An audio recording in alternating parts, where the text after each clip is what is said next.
What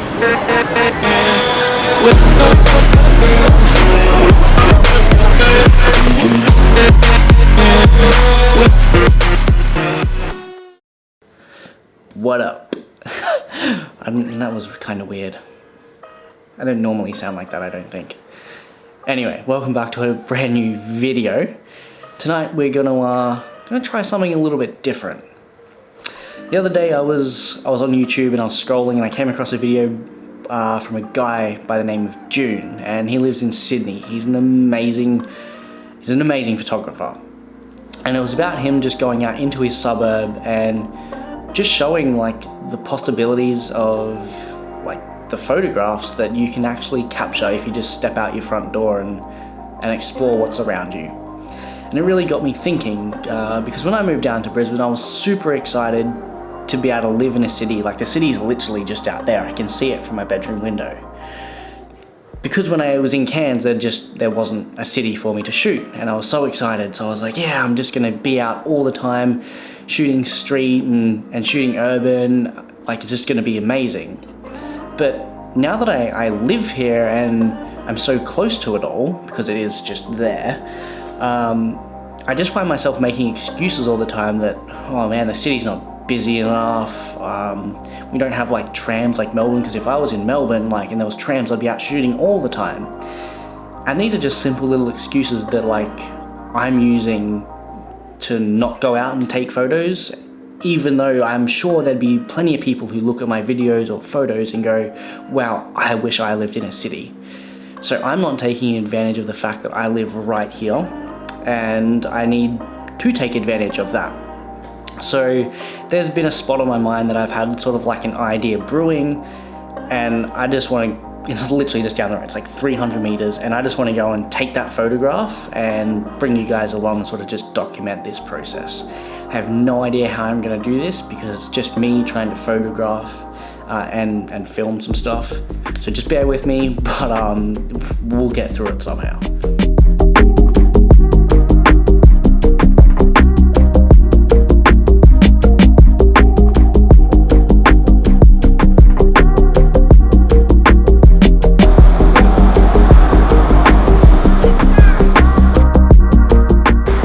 Just got to the spot, which is like super close to home. The idea that I want to have is there's like a busway just down here, and I want to get the trails of the buses going through and then have me standing on this ledge. I think that would work really well for a photo. We're just gonna see how this goes anyway. I've got no expectations about this. I did a really bad job, like I just didn't explain what I was doing during this scene. Pretty much I just set the camera up on the tripod, took a bunch of different light trail photos of the buses going through, and then once I had enough photos that I was happy with, I just jumped down there and took a few different photos of me standing there with the light, to basically add that human element, that subject for my photos, which I can later put in Photoshop. I think I've just got the photos that I need. I took a bunch of the buses going through, a couple of me. Now we're going to just head home and put them all together in Photoshop.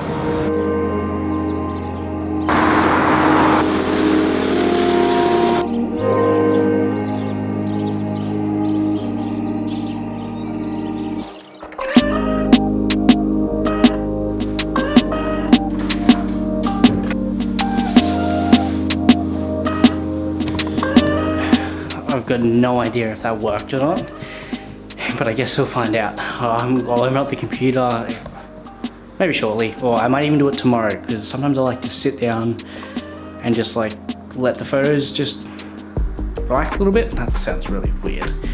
I like to sit down and relax, and just when I go back and edit them, like in a few hours or the next day, I find the editing really comes to life. All right, now that we're home, it's actually the next day. I've had a little bit of a play around with these photos, because I've never actually done like an editing tutorial before, so I have no idea how to actually do this. So just bear with me once again. But you can see we've jumped into Lightroom, and I've actually already edited these photos. I tried to reset them and re-edit them, but I literally couldn't do it. So I've just stuck with this. Just edit them how you like, but what I'm going to show you is the Photoshop and just how to combine these photos actually like together. So I'm going to use 3 photos. This is the first one. I'll show you the before and after. So that's the before, that's the after. Just play around, move those sliders around in Lightroom. It's a very powerful tool, and you can do a lot with photos in this program. That's the second photo that I'm going to use, and the third photo, which is me standing there with the flashlight or my phone. Anyway, once we've got those 3 photos, what I do is you just select them, hold down Command, and just click on the ones you want. Right click, edit in, open as layers in Photoshop. And then this always takes fucking forever. My computer is so slow as well. Alright, we are in. So now you'll see down here on the right, you have your 3 photos, all as like it's in one Photoshop file, and there's 3 different layers to this. So if we turn off that top layer, you'll see that photo underneath. Take off that one, you'll see me there with my phone light on. It's really important when you actually take these photos to keep your camera on a tripod and try not to knock it, because what you're doing is putting 3 separate photos together and you want them to line up perfectly. And if you don't want to muck around with this later in Photoshop, just keep it on a tripod, don't touch it, and your life will be a hell of a lot easier. Anyway, this first photo here, basically what I need to do is get the light trails from the bus, the headlights, and put that on the right side. So what I'm going to do is come down here to this square with a circle thing, click that, and that's going to create a mask. And then if you come over here and click on the brush tool, I'm pretty sure you gotta have pretty sure it's black on top, we'll find out shortly.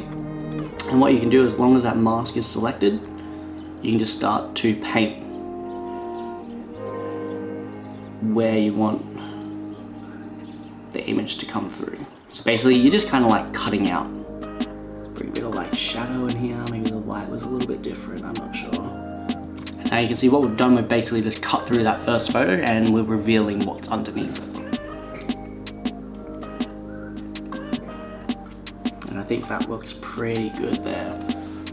Now what we can do is, this one it took me a long time to work out, but if you highlight both of these layers, just hold either Command or Shift and click on the one below, right click on these 2 and hit Group from Layers.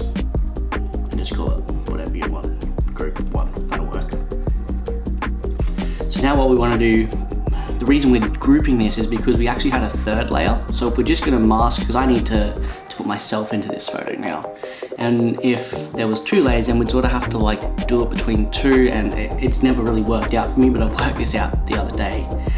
Chuck it into a group, and we're just basically going to do the exact same thing that we did on that first sort of step. Come back down, make sure group 1 is selected, and click mask. Make sure the mask is selected, and now let's just paint myself into the frame. That's looking pretty good. Now I know from that first photo, if I just zoom in a little bit, and just paint in up here, I did get another trail of the bus. If you do make a mistake, just hit X on your keyboard and it will swap it to the white down here on the left, and then you can just paint away what you tried to put in. It's just like doing reverse.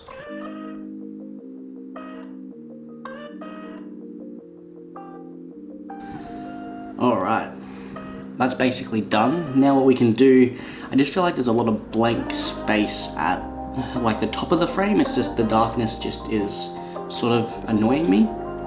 So what we're going to do is we're just actually going to open up a star photo that I grabbed from a stock photo website, and we're just going to chuck that in. There's a million different ways to do this. I'm not going to say that this way is the right way, because it's probably not, but I'll show you what you can do to put some stars in, the way that I've worked out to do it anyway. So just hit Command O on your keyboard and it'll show some stock photos. Just going to grab this star one here, open it up. I'm just going to grab, I can't even remember what it's called, rectangular marquee tool, And I'm just going to grab part of these stars. I don't want the light to change too much. I'm just going to grab that top section here, hit Command C to copy it, and we're going to come back over to our image and Command V just to paste it on top. What we're going to do is we're just going to reposition it, drag it to like the top of our frame, just zoom out a little bit.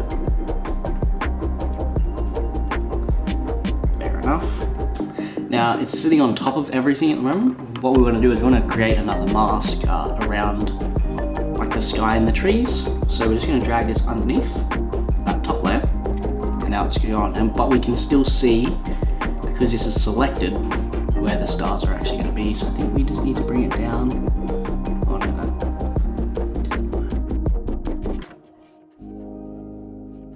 Drop it back under. Alright, we'll go back to this top layer. Make sure that mask is selected. If it's not selected, you're going to be in trouble.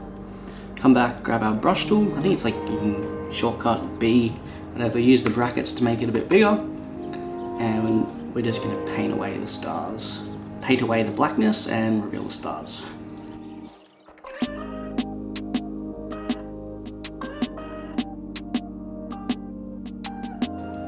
You can always go back. So like, don't worry about stuffing up. You can always like fix what you've done.